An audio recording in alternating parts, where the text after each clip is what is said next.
Hello, everyone.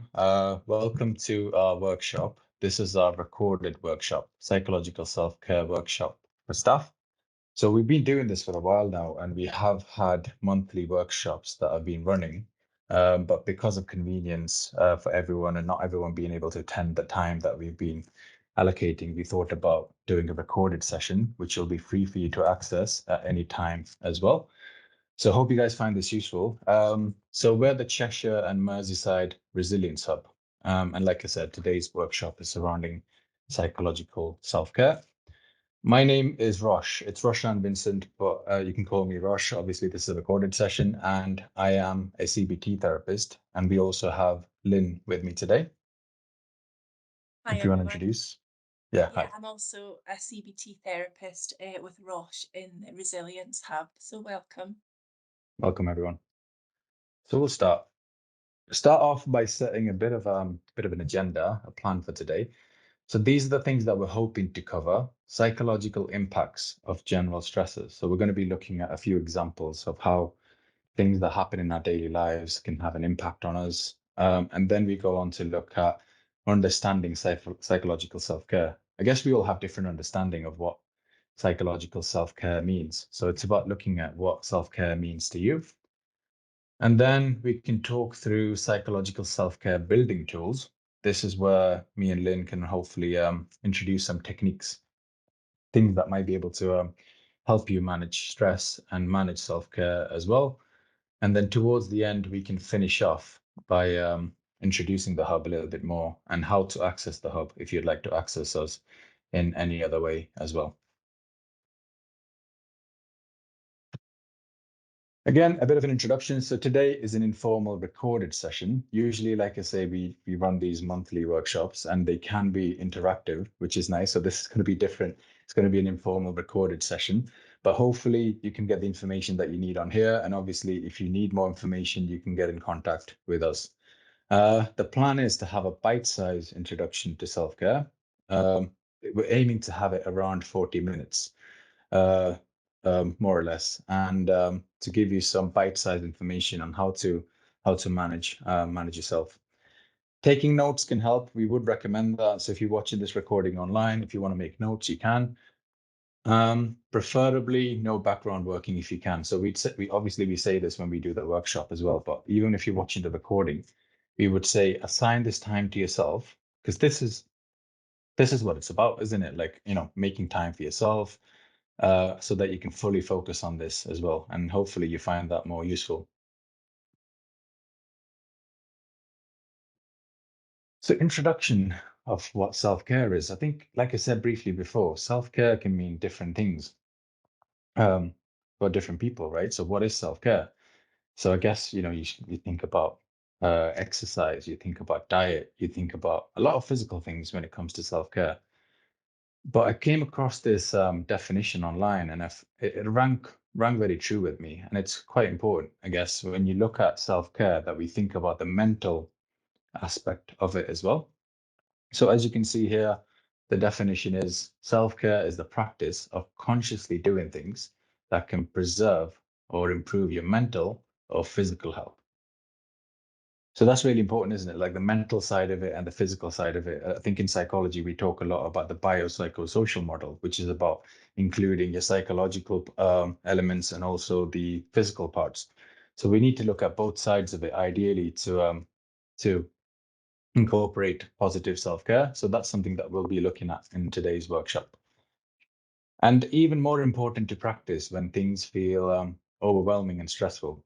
So this is something that, again, we probably noticed, isn't it? So most of us work within primary care, I guess, NHS staff perhaps, and things probably have been more stressful one way or another, like with COVID, short staffing, pressure at work. So when we have these periods, it's even more important to practice the self-care strategies that hopefully we can talk you through in some detail in a bit as well.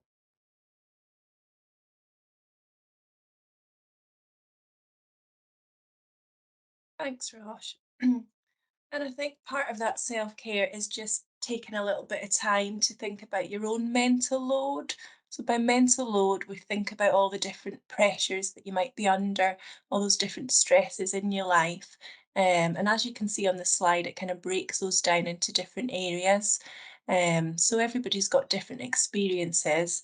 But as Rosh touched on, certainly in terms of kind of frontline NHS, social care and emergency staff, certainly some of those professional stressors have been particularly high, through COVID and then with ongoing kind of pressures in terms of staff sickness, um, changing roles. Um, so it could be worth just having a think about your own experience and looking at it in these different areas. So again, the professional stressors, just thinking about how things have changed for you in work. Lots of people's roles have changed. There could be pressure to do extra hours. Again, teams have changed. People have maybe moved to hybrid working, or might be in completely different teams. So it's just thinking a little bit about your own professional stressors and how that might impact on your mental load. And again, then there's your own personal stressors. So everybody's got different experiences, different things going on in their own lives, whether that's, caring roles, looking after family, again, some people may have experienced bereavement, that might be personally or professionally. Thinking about sort of financial pressures, which is the big one for lots of people at the moment. And again, sometimes that time for relaxation, that time for fun might not be as available as it once was. And that's not necessarily because of kind of COVID, because that's changed now, but there can be other things that impact on being able to have that time for yourself. Again, it's looking at those kind of psychological stressors. We speak to lots of different people coming into the hub who are experiencing anxiety, worry, feeling down, struggling to sleep, might have experienced trauma, be having panic attacks. So again, it's just, reflecting on your own experience. What have you been going through? And again, having these symptoms can become a stressor in themselves. And then there's the other section, which is your interpersonal stressors. So again, everybody's experiences are different, but people go through different things, relationship breakdowns, again, people feeling lonely, disconnected. So it's just having a little bit of time to think about those different areas and how they might be impacting on your mental load.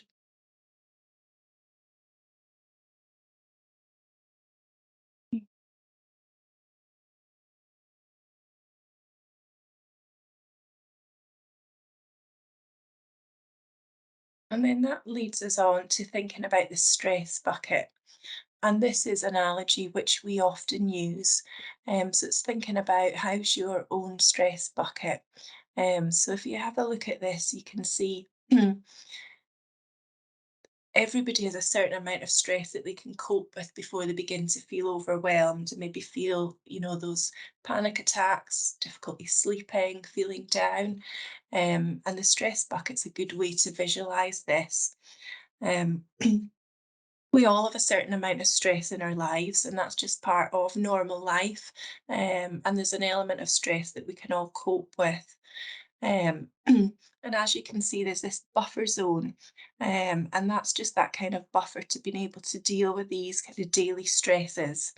There's usually still plenty of room in that bucket to manage any extra stresses in a day. So maybe a difficult meeting in work or a family conflict. That's what that buffer zone is for. But what we've seen is with all those extra stresses in those different areas, your sort of personal life, your professional life, interpersonal, those psychological stressors, you've got a lot more coming into your stress bucket, which is meaning that it can overflow more easily. And that's when you start to notice feeling anxious, struggling to sleep, feeling down. Um, and our natural response when we're feeling stressed is to try and ease that stress as quickly as possible. And if you can see the sort of biggest tab on the slide, the more sort of golden one, that shows our kind of unhelpful coping strategies. Now, these tend to be the ones that we go to because they can be the quickest way of releasing some of that stress which is flowing into the Mhm. bucket. but they have a sort of knock-on effect that in the short term, they might help us relieve some of the stress, but they end up kind of feeding back into that bucket. So again, examples of that might be having a glass of wine to unwind after a difficult day, and then maybe having another one. And at the time, that kind of feels like a quick way to relieve the stress. But then the next day, when you're not feeling great and you're feeling tired, and then you've got to go and do all the things you need to do, that ends up Mm. flowing back into your stress bucket. Again, things like staying up late, maybe just to get a little bit of time to yourself after a busy day. Maybe staying on social media or watching things a bit late. Although at the time it kind of can quickly take some of that pressure off, it ends up feeding back in because the next day you may be tired or you're running late. Um, so it's just thinking about some of those things that we do with good intentions. Are they actually making it more difficult? So what we want to be looking at are the two yellow smaller taps at the bottom, and this is just thinking about sort of helpful coping strategies. So they might be a little bit slower in terms of the reducing of the stress, but they're steady, and they're more helpful. And again, a lot changed with COVID. Some of those things that we had in place, maybe, meeting people socially, um, being able to travel, do different hobbies, all those kind of things that helped, obviously had to change at that time. But for some of us, we've not got those back, or there might be different reasons. There might be financial reasons that we can't do some of the things that we did. So it's just kind of thinking what used to help, and is that something that you can bring back in to try and have that sort of healthy coping skills. Yeah, thank you, Lynn. And it's very relatable, this stress bucket, isn't it? This is something that we can all think about. And I'm sure, like Lynn said, one of the one of the unhelpful coping mechanisms can be like, having a glass of wine, having another one. You feel better in the short term, but in the next day you feel worse for it. So it can be short-term relief, but in the long term it makes you feel worse. So what we want to do is ideally learn some coping mechanisms that, release the tap at the bottom, as you can see, slowly. So these can be things like, engaging in your hobbies. It could be little activities. It could be exercise. That'd be the most obvious one, wouldn't it? But yeah, we all engage in unhelpful coping mechanisms when the bucket starts to fill up and gets too full. But this one's really important. This analogy is really important, and just getting us to recognize, is my bucket getting full? Do I need to approach this any differently? So this is really important as well.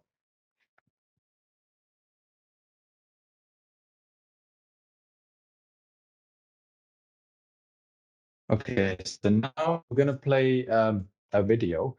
So this video is based on the fight or flight response. So it talks about the fight or flight response and why we have the fight or flight response. I'll briefly introduce it before we play the video. So fight or flight is the survival mechanism, isn't it? So it's built to keep us safe. So it comes from I guess if you look at the evolutionary principles, it comes from the caveman era. So we needed to fight or flight to survive. So it could be like, keeping our family safe. It could be going hunting. It could be like feeding the family, protecting the family. I guess a lot of the fight or flight that we historically had, we still have. But in today's world, it's probably not as relevant anymore, because the problem with the fight or flight, I guess, to a certain extent, is it can be triggered in situations that don't necessarily warrant it or require it. So this video is really important in helping us see what the fight or flight response is, why it exists, and how we can use it to our benefit. The human mind has evolved to think in such a way that it naturally creates psychological suffering. You see, back in the Stone Age, 200,000 years ago, life was pretty dangerous for our caveman ancestors. So if a caveman or cavewoman wanted to survive, their minds had to constantly be on the lookout for things that might hurt or harm them. And if that cave person's mind wasn't good at predicting, spotting, or avoiding danger, what happened to her? The default setting of the caveman mind was safety first, and we in the modern world have inherited this. Our modern minds are constantly warning us of things that might hurt or harm us.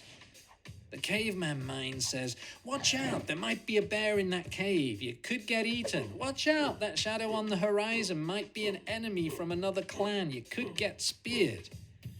Our modern mind then does worrying, predicting the worst, avoiding anything that scares you, anxiety in all of its different forms.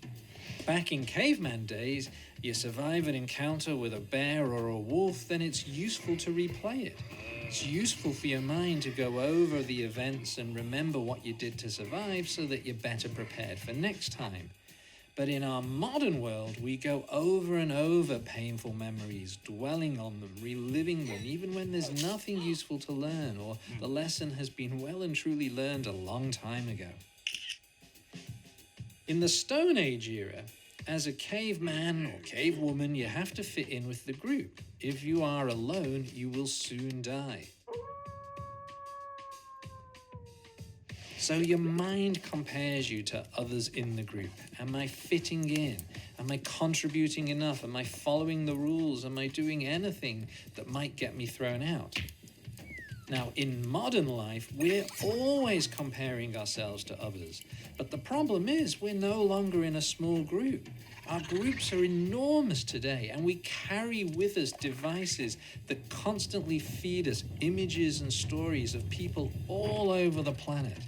This constant comparison ramps up our fear of being judged or rejected or not fitting in or just not being good enough. The caveman mind tells you you need more food, you need more water, better weapons, better shelter. The cave people who thought this way lived longer and had more offspring. Unfortunately, in the modern world, this manifests as greed, dissatisfaction, craving, wanting. It's never enough. I need more, more, more. And if all of that wasn't bad enough, these Stone Age thought patterns are intensified by the sheer pace and complexity of modern life. Our frantic existence, rushing from task to task, that never-ending to-do list. So, when your mind starts doing this unhelpful stuff, as all minds do, remember it's not defective or abnormal, and it's not deliberately trying to make your life difficult. It's simply doing the job it has evolved to do, trying to keep you safe and save you from pain. Okay. So the drive and soothe mechanism. So you've watched the video just now. So the video talks to you about the fight or flight response, right? So the main thing that it covers is the threat response. It talks about the fight or flight, which is the threat response. So this is more about keeping you safe. It's that safety mechanism because our priority, main instinct is survival, safety. So it can trigger a lot of negative emotions at times, especially at times of stress. You can see here it says stress hormones, and the emotions associated with threat is fear, anger, disgust, because you're feeling under threat, right? You're feeling tense, that fight or flight has been triggered. So your body's prepared to either fight or flight, which is why we tend to have the physical sensations. The most common ones, I'm sure we can relate, are the increased heart rate. At worst points, it can be heart palpitations, right? It can be breathing that can increase. We can get funny feelings in our stomach, our shoulders feel tense, and all of these symptoms are there for a reason. It's to prepare you to either fight or flight. So if we imagine a threat, I don't know, from a caveman era. So let's use that as an example. The threat would be like a lion running towards you, very unlikely to happen in our daily lives, I know. But a lion running towards you, right? So in that situation, your body's getting prepared to either fight or flight. So all of these symptoms are going into overdrive. So what we need to do when the fight or flight happens is to look at the drive and the soothe mechanism that you can see at the top. So you can see at the left top drive mechanism. So the drive is about having a sense of direction, a sense of purpose, right? A sense of reward, excitement, something to look forward to. So you can see at the top there, like friends, social circle, that can be something that gives us that drive mechanism. It could be work. If you remember a time where you've helped a patient or or done that project at work, you feel that sense of achievement, right? I've done a good job. And when someone gives you that kind of compliment as well, you get a sense of reward, excitement. Again, social events and hobbies. That's a really big one too. When we feel down, when we feel stressed, we've probably all noticed that we stop doing things that we might enjoy or be good for us. So it could be exercise, it could be reading that favorite book of yours, it could be watching a TV show, it could be spending time with family, it could be other exercise-based activities.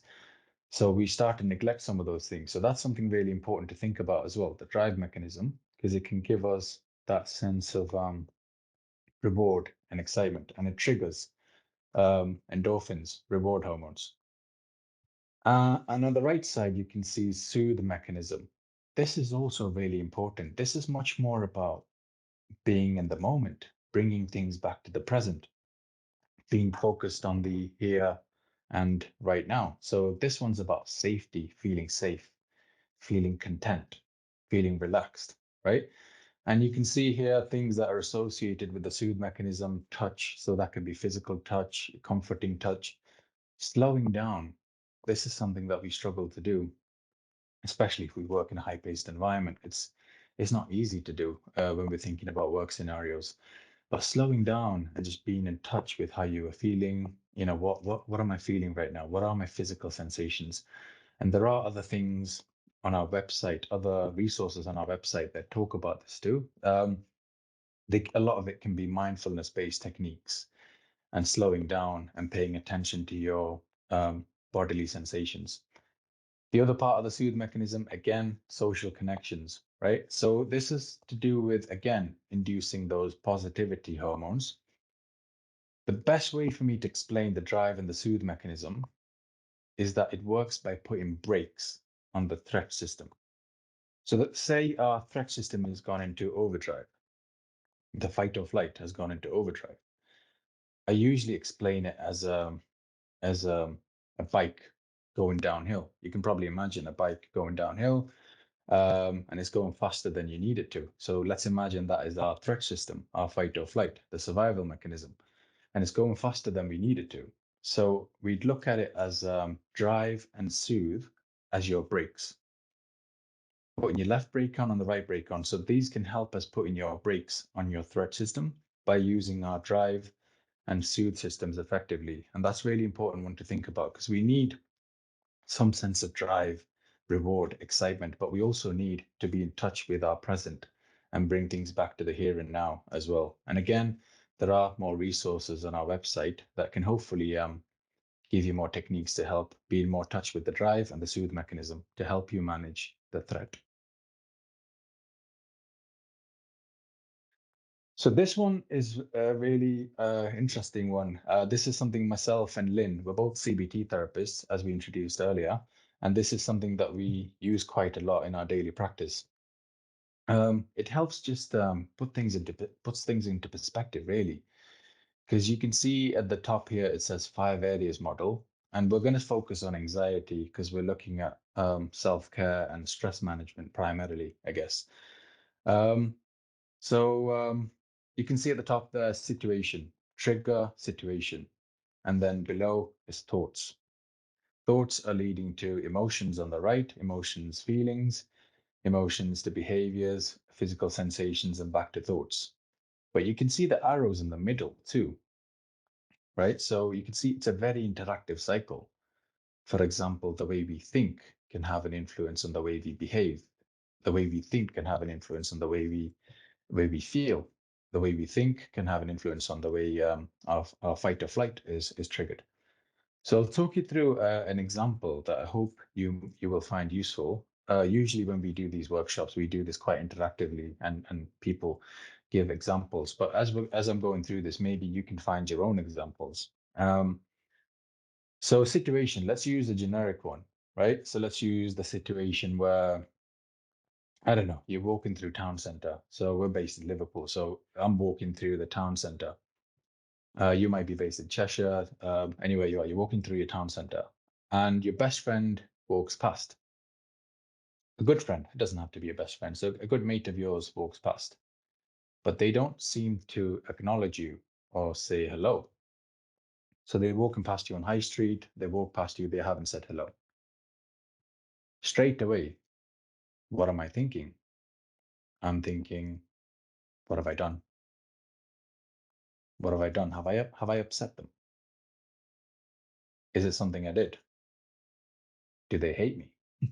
You can see how that can escalate. So what have I done? Have I made a mistake? Do they hate me? So these kind of thoughts can be a reflex. Straight away, I'm thinking some of these thoughts. And you can see how that might make me feel. So the emotion might be feeling worried, overwhelmed, anxious. And if I'm thinking that way, how am I likely to respond? I'm probably going to avoid that person. I'm thinking I've done something wrong. So I'm probably going to be like, okay, I'm not gonna try and engage with that person, might avoid it. I might go home, I might ruminate, I might think about this a little bit more, right? So you see how my behavior quickly turns into avoidance, if you may. And the physical sensations might be the fight or flight. So your heart rate goes up, you get tunnel vision, you become hypervigilant, you get focused on that threat, which is, what have I done? I've made a mistake. You can see how that thought, what have I done, can maintain the whole cycle, I hope. So according to CBT, we can't control your thoughts. Sorry, we can control your thoughts and your behaviors, but we can't control the situation, emotions, or physical sensations. But I'm not going to go into that too much today. But it's mainly about helping us identify our thoughts and behavior patterns and looking at what we can do to help you manage it. And that's what self-care is about. But this cycle is really good because it can help us picture how this works as well.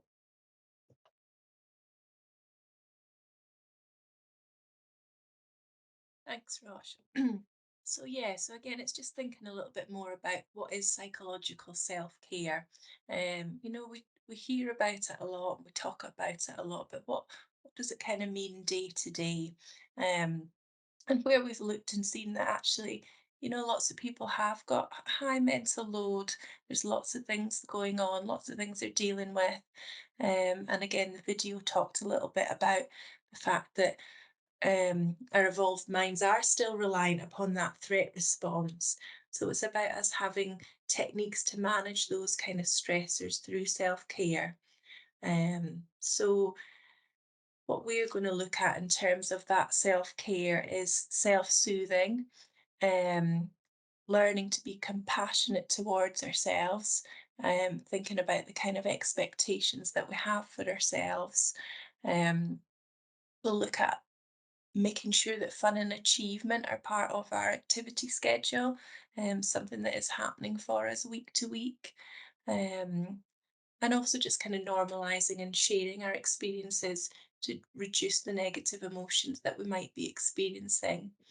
Um, so as part of that, we'll look at sort of a grounding technique, which can help with soothing that threat response.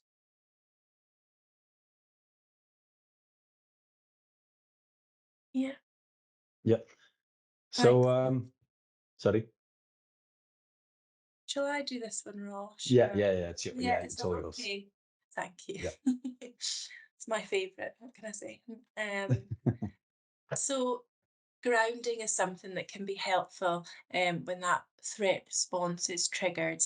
And grounding is very much about bringing your attention into the present, because our brains like to spend a lot of time focusing on past situations and also, thinking and planning for future events.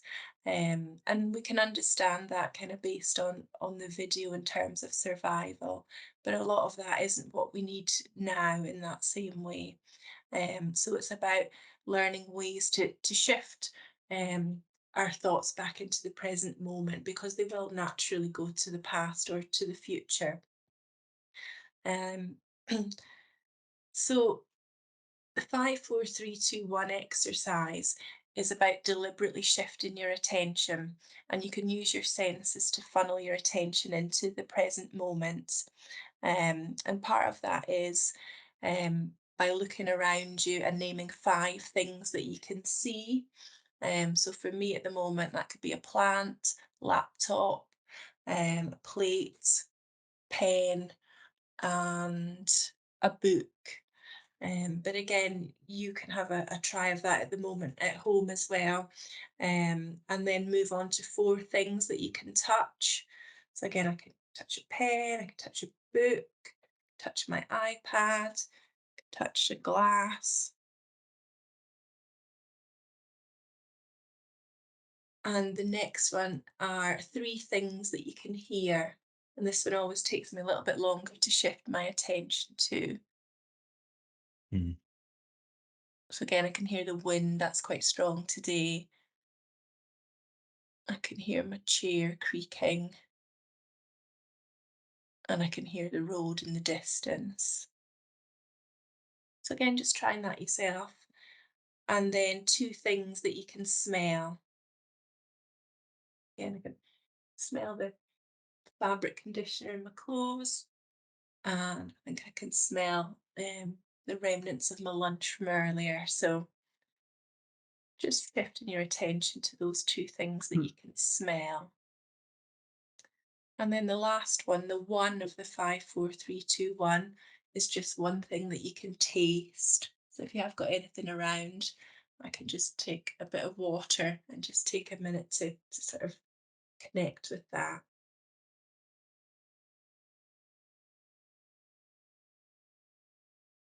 And the idea is that you can shift your attention. So, although it might start worrying about things in the future, you can use different techniques to bring it back into the present.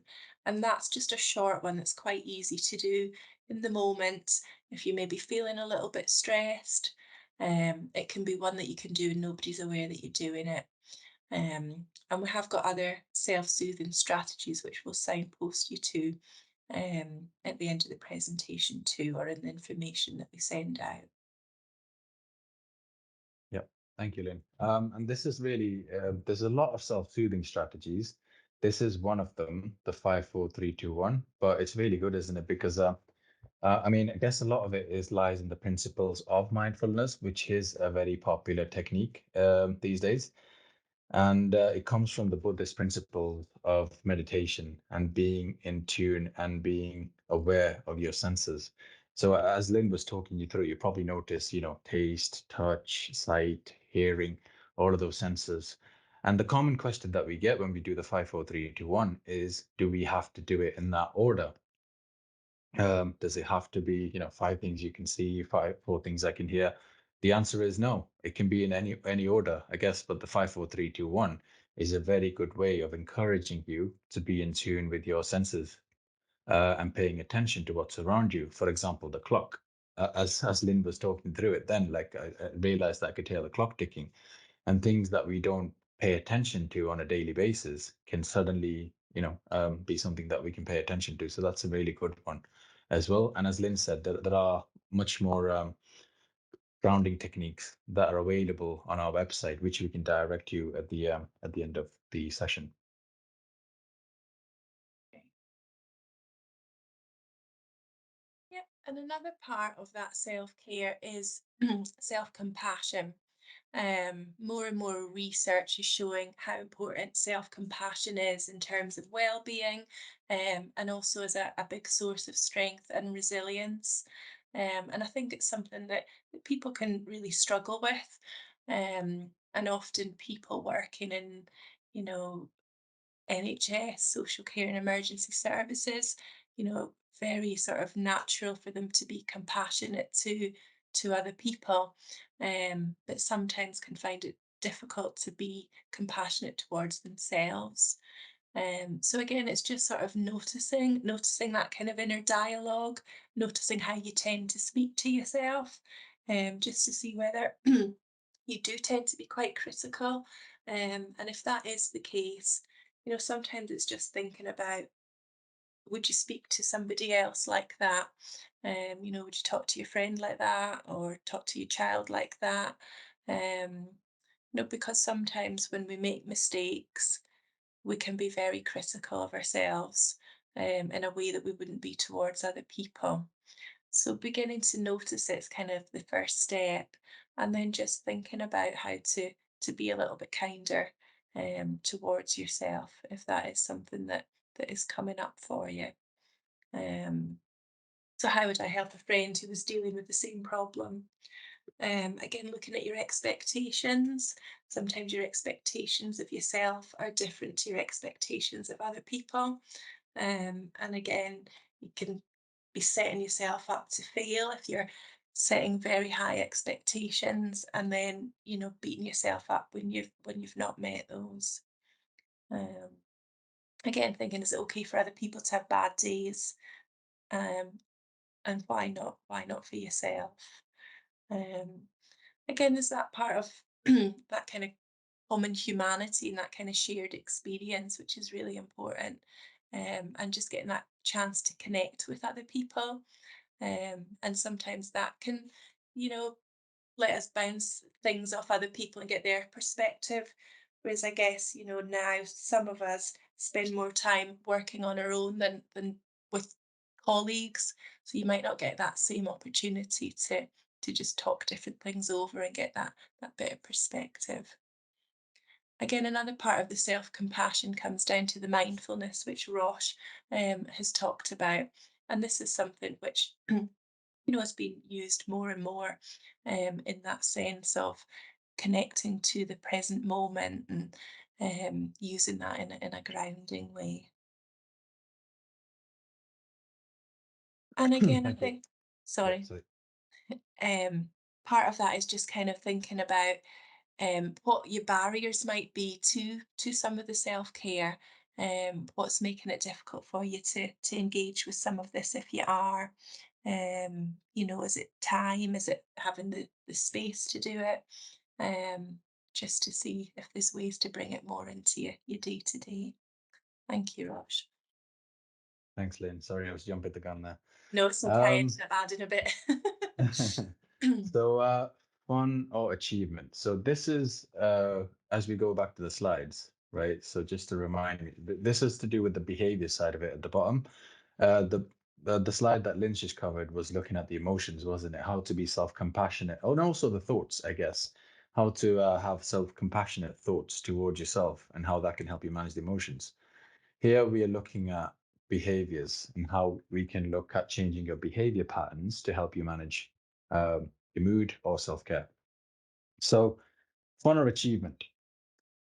So a lot of this is something that we commonly use within and low mood. So myself and Lynn, we with I guess we do a lot of one-to-ones. We also run workshops, and one of the most effective techniques within CBT um, for helping manage routine and low mood is called behavioral activation. So the principles of behavioral activation and the goal of behavioral activation is to help people become um, in a healthy, rewarding routine. That's what it says within the protocol. So healthy, rewarding routine. What does that mean though? Healthy, rewarding routine. We all have different things that we find rewarding, right? So rewarding is going to be different for all of us. And healthy, again, it depends on our definition of what we consider to be healthy for us. As you can see here on the left, it says activity scheduling is really important when you're feeling overwhelmed or lacking in motivation. So we see this day in, day out, don't we? Like motivation. So I guess let's use the gym example.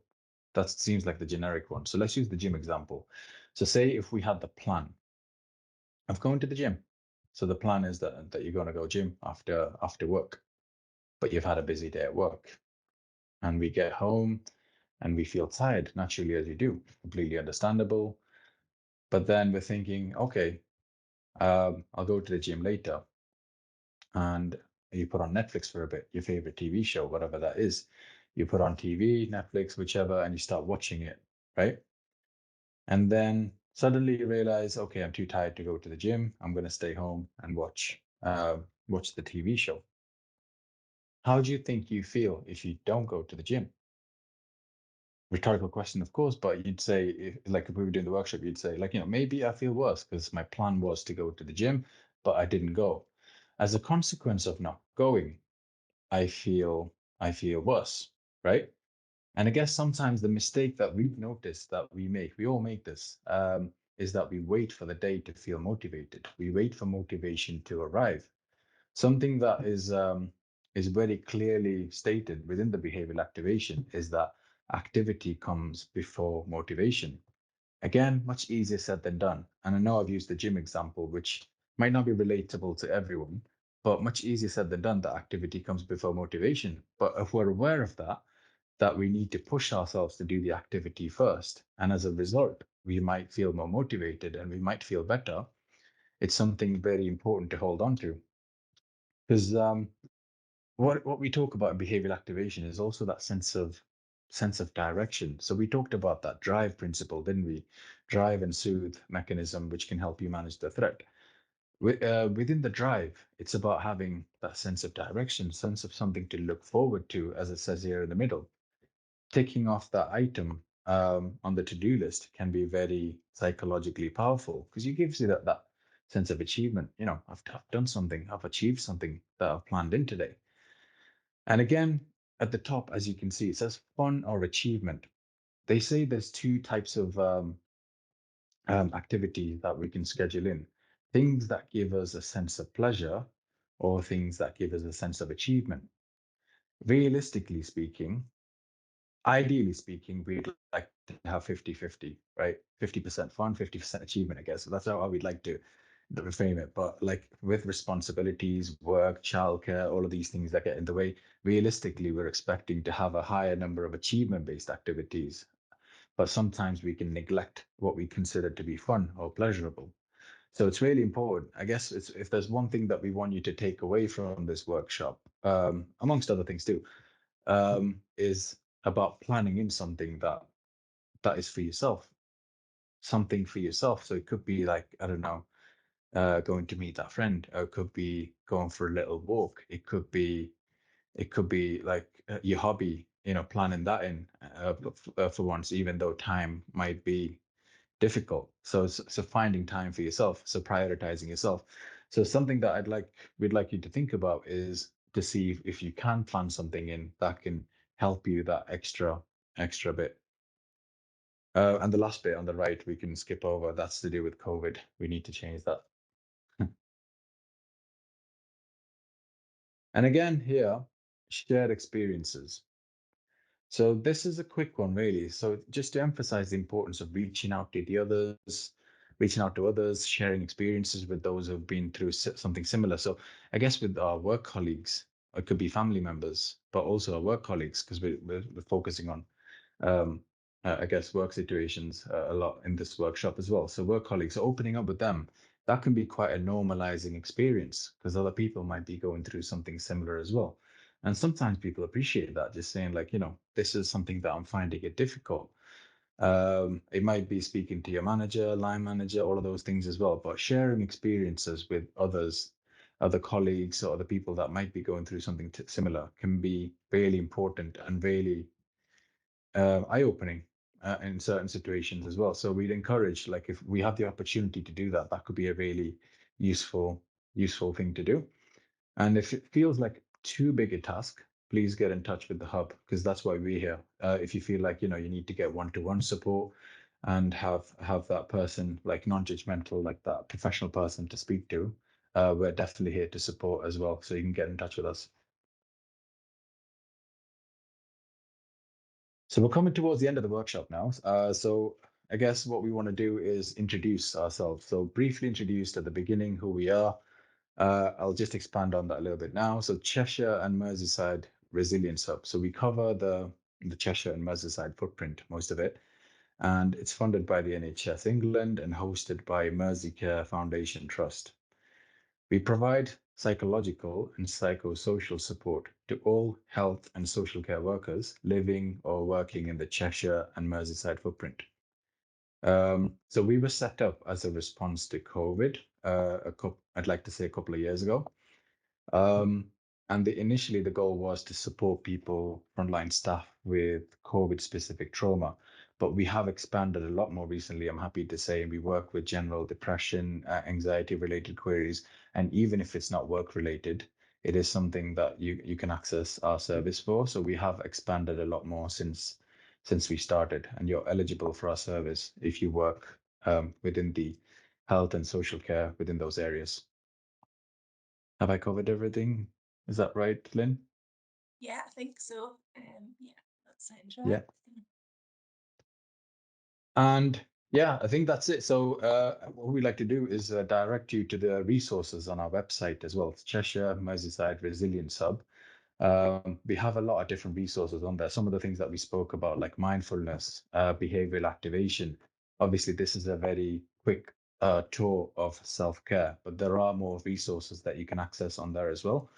A lot of CBT and the techniques that we cover can be self-help. So we'd encourage you, if you are able to access it and practice some of that, really good. But if you feel, again, that you need more support following that, please don't hesitate to get in touch with our service. You can self-refer. I think there's a link on our website if you'd like to self-refer to access more support as well.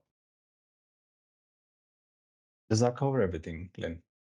Yeah, I think so. Yeah, so yeah, definitely people can self-refer. And then we also have our sort of team support as well. If your team would Yeah. benefit from some support, there's another section on the website. And also just to say that as well as this workshop, we have Mm. got team self-care workshop, which is Yeah, more aimed we do. towards managers and team leaders and thinking about your team's well-being. And then Yeah. we also have a burnout workshop as well, which is going to Mm. run monthly. So yeah, keep an eye on those dates if there's any of those that would be relevant. So yeah, Yeah, no, that's a really good point. We do have other workshops. So this is the self-care for staff workshop. We have self-care for teams as well, which again runs monthly, like Lynn said. So there are other workshops that you can access and watch this space, like Lynn said as well. So that's really useful. But yeah, I'd like to thank you all for joining this recording. I hope you found it useful and interesting, and wish you all the best. And if you need any more support, please don't hesitate to get in touch with the hub. Thank you, everyone. yeah, thanks very much. Bye. Thank you.